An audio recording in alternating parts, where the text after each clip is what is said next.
Tonight at 11, our coverage continues on the historic conviction of former President Donald Trump. This afternoon, a New York jury found him guilty on 34 felony counts of falsifying business records.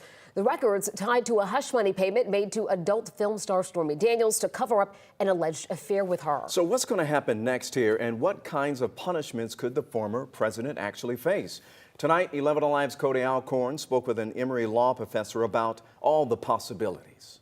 This is uncharted legal territory. How do you sentence a former president? What do you sentence a former president to? The judge will consider the crime, the charges, the state, and the suspect. Most individuals convicted of nonviolent first offense felonies in New York of this nature tend to receive at most 4 years imprisonment. But what about Donald Trump? I don't think a former president's going to jail. It just seems logistically almost impossible. I think the most serious we might see is house arrest. If he's forced to stay home, Emory professor John Osvedo says Trump's vice president pick will be even more key to winning in November. Who's going to have to be the main surrogate for Mr. Trump? As far as serving out a full sentence, if he's put on house arrest, Osvedo says one theory is if he wins, the sentence will be suspended until after his term. He might serve 3 months before he wins and then would finish it out as we go. If it's only 6 months, so he may be able to finish it before January